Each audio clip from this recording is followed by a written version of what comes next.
Buenas tardes, mi nombre es Juliet Patricia Parra del programa Administración Comercial y Financiera.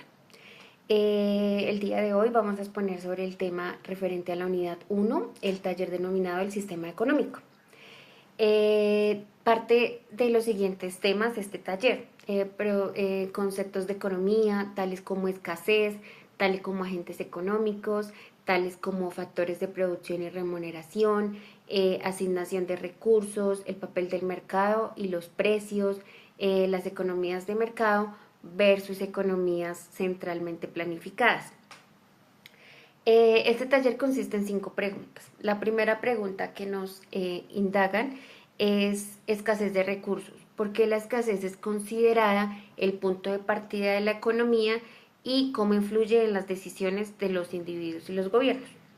Principalmente considero que la escasez es el punto de partida de la economía, ya que las necesidades es la principal motivación. Es decir, que pues la escasez de recursos nos lleva a decidir qué tipo de bienes y servicios podemos producir y qué tipos de bienes y servicios necesita como tal los hogares. Es por esto que la escasez influye directamente en las decisiones de los individuos y los consumidores, ya que los obliga a priorizar entre distintas alternativas de consumo.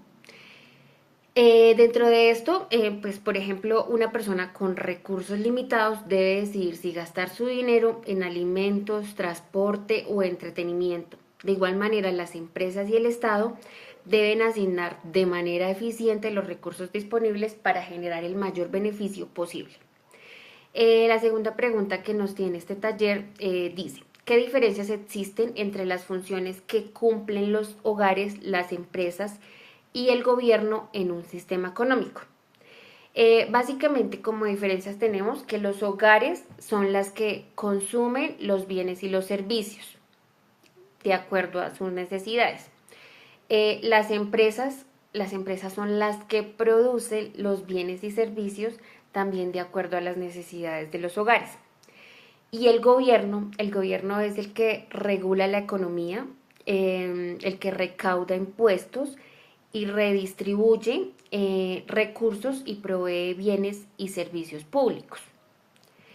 Tercera pregunta, factores de producción y su remuneración.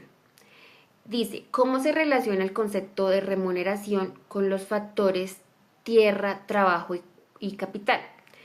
¿Cuál considera que es el más importante? Porque cada uno de estos debe ser incentivado. Entonces, considero que en el tema de remuneración y los factores de trabajo se relacionan de la siguiente manera. Teniendo en cuenta que los factores de producción son la tierra, trabajo y capital.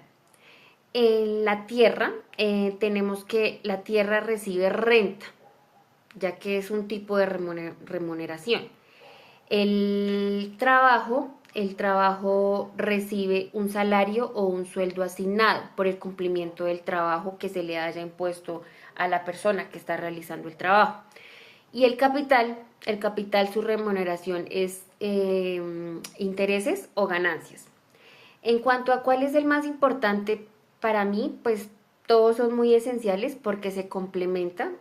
Sin tierra no hay recursos, sin trabajo no hay transformación de estos recursos o de estas materias primas y, y todos deben ser incentivados a gran escala, ya que es un punto de equilibrio entre los 3 factores, garantizar el crecimiento económico y el bienestar social. Cuarta pregunta, referente a la asignación de recursos. ¿Qué mecanismos distintos al mercado existen para asignar recursos en una economía o un sistema económico y qué contextos podrían ser más adecuados? De acuerdo a la lectura de la unidad, el gobierno asigna recursos a través del presupuesto nacional, de acuerdo también a los subsidios y programas sociales. También existe por tradición o costumbre. Esto quiere decir que en algunas comunidades indígenas o rurales los recursos se asignan de acuerdo como a estas prácticas culturales y colectivas que estas comunidades tienen. De igual manera se dan cooperativas, asociaciones y fondos comunes donde el interés común o donde la unión fortalece a los productores frente al mercado. En el papel de mercado y precio tenemos la siguiente pregunta. ¿Cómo se forman los precios en el mercado y por qué se considera que estos contribuyen a la asignación eficiente de recursos? En el mercado, los mercados se forman a partir de la interacción entre la oferta y la demanda. El punto donde se iguala la oferta y la demanda se conoce como precio de equilibrio. Estos precios contribuyen a la asignación de recursos porque transmiten información clave. Cuando un bien es escaso y muy demandado, su precio sube, pero si la demanda cae, el precio de estos productos baja y los recursos se destinan a otros usos así de los precios, orientan tanto a productores como a los consumidores en la toma de decisiones favoreciendo un uso más racional y producto de los recursos limitados. Economías de mercado versus economía centralmente planificadas. La respuesta, la pregunta que nos dicen o el ejercicio que nos dicen es que compare los sistemas de economía de mercado y economía centralmente planificadas. ¿Qué ventajas y desventajas considera que tiene cada uno y en cuál considera que podría lograrse mayor crecimiento y desarrollo? En economías de mercado podemos decir que se toman las decisiones, las toman los consumidores y las empresas según de acuerdo a su oferta y su demanda, mientras que en las economías centralmente planificadas las toma el Estado a través de planes de producción y también a través de planes de distribución. ¿Qué ventajas tienen las economías de mercado? Mayor eficiencia, fomenta la motivación y la competencia y pues tiene una libertad de elección. En las economías centralmente planificadas, su ventaja es que busca equidad social y garantiza acceso a bienes básicos y control directo de recursos.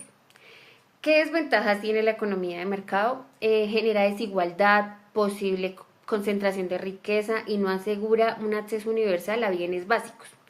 Mientras que la economía centralmente planificada tiene como desventaja que tiene una ineficiencia productiva, escasez frecuente y desintensiva la innovación. Respecto a estos temas, respecto a este de economías de mercado centralmente planificadas, encontré una noticia que me llamó mucho la atención, que es reciente, en donde nos dice que China lidera la expansión de energías renovables mediante un modelo que combina planificación estatal y mercado, alcanzando cifras récord en capacidad instalada de energía solar y eólica. En este tema de la innovación podemos encontrar que China ha liderado la expansión de esta energía dentro de los últimos años y ha crecido demasiado a partir del 2024, tuvo un crecimiento del 18%. Prácticamente es el líder de estas energías y esto influye en los mercados internacionales. ¿Por qué influye? Porque la producción de paneles solares se ha incrementado también y eso ayuda mucho a la inversión en proyectos energéticos en países en desarrollo. Ese es el ejemplo que les quería traer. Muchas gracias por la atención.